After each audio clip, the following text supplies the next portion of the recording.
Chapter 4. Mordecai requests Esther's help. When Mordecai learned about all that had been done, he tore his clothes, put on burlap and ashes, and went out into the city crying with a loud and bitter wail. He went as far as the gate of the palace, for no one was allowed to enter the palace gate while wearing clothes of mourning. And as news of the king's decree reached all the provinces, there was great mourning among the Jews. They fasted, wept, and wailed, and many people lay in burlap and ashes. When Queen Esther's maids and eunuchs came and told her about Mordecai, she was deeply distressed. She sent clothing to him to replace the burlap, but he refused it. Then Esther sent for Hathach, one of the king's eunuchs, who had been appointed as her attendant. She ordered him to go to Mordecai and find out what was troubling him and why he was in mourning. So Hathach went out to Mordecai in the square in front of the palace gate. Mordecai told him the whole story, including the exact amount of money Haman had promised to pay into the royal treasury for the destruction of the Jews. Mordecai gave Hathach a copy of the decree issued in Susa that called for the death of all Jews. He asked Hathach to show it to Esther and explain the situation to her. He also asked Hathach to direct her to go to the king to beg for mercy and plead for her people. So Hathach returned to Esther with Mordecai's message. Then Esther told Hathach to go back and relay this message to Mordecai. All the king's officials and even the people in the provinces know that anyone who appears before the king in his inner court without being invited is doomed to die unless the king holds out his gold scepter. And the king has not called for me to come to him for 30 days. So Hathach gave Esther's message to Mordecai. Mordecai sent this reply to Esther. Don't think for a moment that because you're in the palace you will escape when all other Jews are killed. If you keep quiet at a time like this, deliverance and relief for the Jews will arise from some other place, but you and your relatives will die. Who knows if perhaps you were made queen for just such a time as this? Then Esther sent this reply to Mordecai. Go and gather together all the Jews of Susa and fast for me. Do not eat or drink for 3 days, night or day. My maids and I will do the same. And then, though it is against the law, I will go in to see the king. If I must die, I must die. So Mordecai went away and did everything as Esther had ordered him. Chapter 5. Esther's request to the king. On the 3rd day of the fast, Esther put on her royal robes and entered the inner court of the palace, just across from the king's hall. The king was sitting on his royal throne facing the entrance. When he saw Queen Esther standing there in the inner court, he welcomed her and held out the gold scepter to her. So Esther approached and touched the end of the scepter. Then the king asked her, What do you want, Queen Esther? What is your request? I will give it to you even if it is half the kingdom. And Esther replied, If it please the king, let the king and Haman come today to a banquet I have prepared for the king. The king turned to his attendants and said, Tell Haman to come quickly to a banquet, as Esther has requested. So the king and Haman went to Esther's banquet. And while they were drinking wine, the king said to Esther, Now tell me what you really want. What is your request? I will give it to you, even if it is half the kingdom.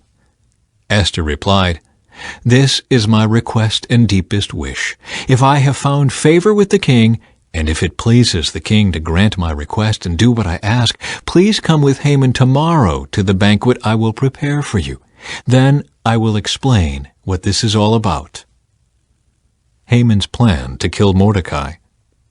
Haman was a happy man as he left the banquet, but when he saw Mordecai sitting at the palace gate, not standing up or trembling nervously before him, Haman became furious.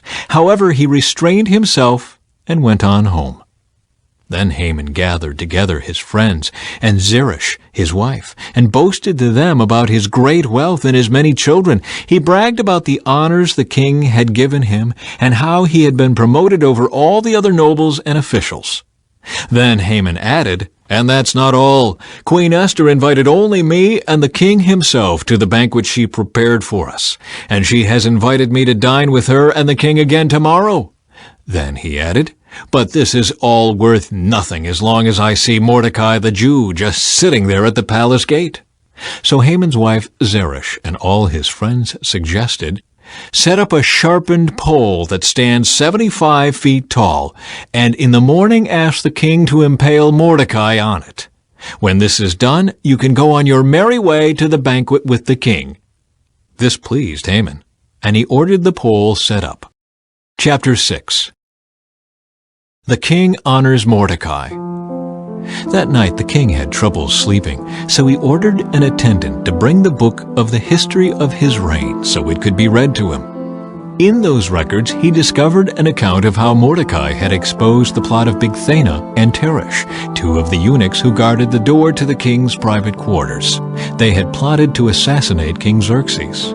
"What reward or recognition did we ever give Mordecai for this?" the king asked.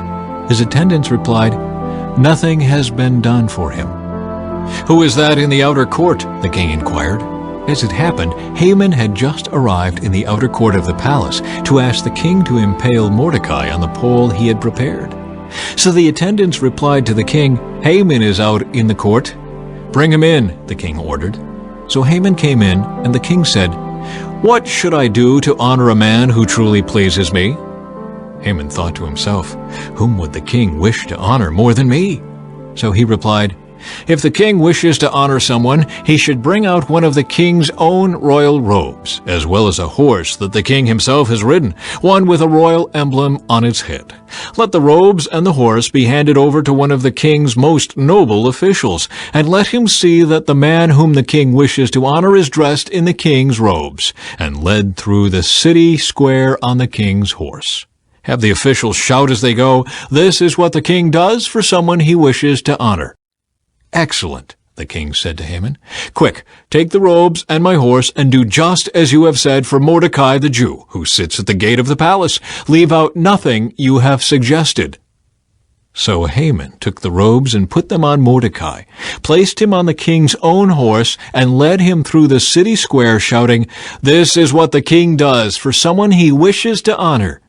Afterward, Mordecai returned to the palace gate, but Haman hurried home dejected and completely humiliated. When Haman told his wife Zeresh and all his friends what had happened, his wise advisers and his wife said, "Since Mordecai, this man who has humiliated you, is of Jewish birth, you will never succeed in your plans against him. It will be fatal to continue opposing him." While they were still talking, the king's eunuchs arrived and quickly took Haman to the banquet Esther had prepared. Chapter 7. The king executes Haman. So the king and Haman went to Queen Esther's banquet. On this second occasion, while they were drinking wine, the king again said to Esther, "Tell me what you want, Queen Esther. What is your request? I will give it to you, even if it is half the kingdom." Queen Esther replied, "If I have found favor with the king, and if it pleases the king to grant my request, I ask that my life and the lives of my people will be spared. For my people and I have been sold to those who would kill, slaughter, and annihilate us. If we had merely been sold as slaves, I could remain quiet, for that would be too trivial a matter to warrant disturbing the king." "Who would do such a thing?" King Xerxes demanded. "Who would be so presumptuous as to touch you?" Esther replied, "This wicked Haman is our adversary and our enemy." Haman grew pale with fright before the king and queen. Then the king jumped to his feet in a rage and went out into the palace garden. Haman, however, stayed behind to plead for his life with Queen Esther, for he knew that the king intended to kill him. In despair, he fell on the couch where Queen Esther was reclining, just as the king was returning from the palace garden. The king exclaimed, "Will he even assault the queen right here in the palace before my very eyes?" And as soon as the king spoke, his attendants covered Haman's face, signaling his doom. Then Harbona, one of the king's eunuchs, said, "Haman has set up a sharpened pole that stands 75 feet tall in his own courtyard. He intended to use it to impale Mordecai, the man who saved the king from assassination." "Then impale Haman on it," the king ordered. So they impaled Haman on the pole he had set up for Mordecai, and the king's anger subsided. Chapter 8. A decree to help the Jews. On that same day, King Xerxes gave the property of Haman, the enemy of the Jews, to Queen Esther. Then Mordecai was brought before the king, for Esther had told the king how they were related. The king took off his signet ring, which he had taken back from Haman, and gave it to Mordecai. And Esther appointed Mordecai to be in charge of Haman's property. Then Esther went again before the king, falling down at his feet and begging him with tears to stop the evil plot devised by Haman the Agagite against the Jews. Again the king held out the gold scepter to Esther. So she rose and stood before him. Esther said, "If it please the king, and if I have found favor with him, and if he thinks it is right, and if I am pleasing to him, let there be a decree that reverses the orders of Haman son of Hammedatha the Agagite, who ordered that Jews throughout all the king's provinces should be destroyed. For how can I endure to see my people and my family slaughtered and destroyed?" Then King Xerxes said to Queen Esther and Mordecai the Jew, "I have given Esther the property of Haman, and he has been impaled on a pole because he tried to destroy the Jews. Now go ahead and send a message to the Jews in the king's name, telling them whatever you want, and seal it with the king's signet ring. But remember that whatever has already been written in the king's name and sealed with his signet ring can never be revoked." So on June 25, the king's secretaries were summoned, and a decree was written exactly as Mordecai dictated. It was sent to the Jews and to the highest officers, the governors, and the nobles of all the 127 provinces, stretching from India to Ethiopia. The decree was written in the scripts and languages of all the peoples of the empire, including that of the Jews. The decree was written in the name of King Xerxes and sealed with the king's signet ring. Mordecai sent the dispatches by swift messengers who rode fast horses, especially bred for the king's service. The king's decree gave the Jews in every city authority to unite to defend their lives. They were allowed to kill, slaughter, and annihilate anyone of any nationality or province who might attack them or their children and wives, and to take the property of their enemies. The day chosen for this event throughout all the provinces of King Xerxes was March 7 of the next year. A copy of this decree was to be issued as law in every province and proclaimed to all peoples, so that the Jews would be ready to take revenge on their enemies on the appointed day. So, urged on by the king's command, the messengers rode out swiftly on fast horses bred for the king's service. The same decree was also proclaimed in the fortress of Susa. Then Mordecai left the king's presence, wearing the royal robe of blue and white, the great crown of gold, and an outer cloak of fine linen and purple. And the people of Susa celebrated the new decree. The Jews were filled with joy and gladness, and were honored everywhere. In every province and city, wherever the king's decree arrived, the Jews rejoiced and had a great celebration, and declared a public festival and holiday. And many of the people of the land became Jews themselves, for they feared what the Jews might do to them. Chapter 9. The victory of the Jews. So on March 7, the two decrees of the king were put into effect.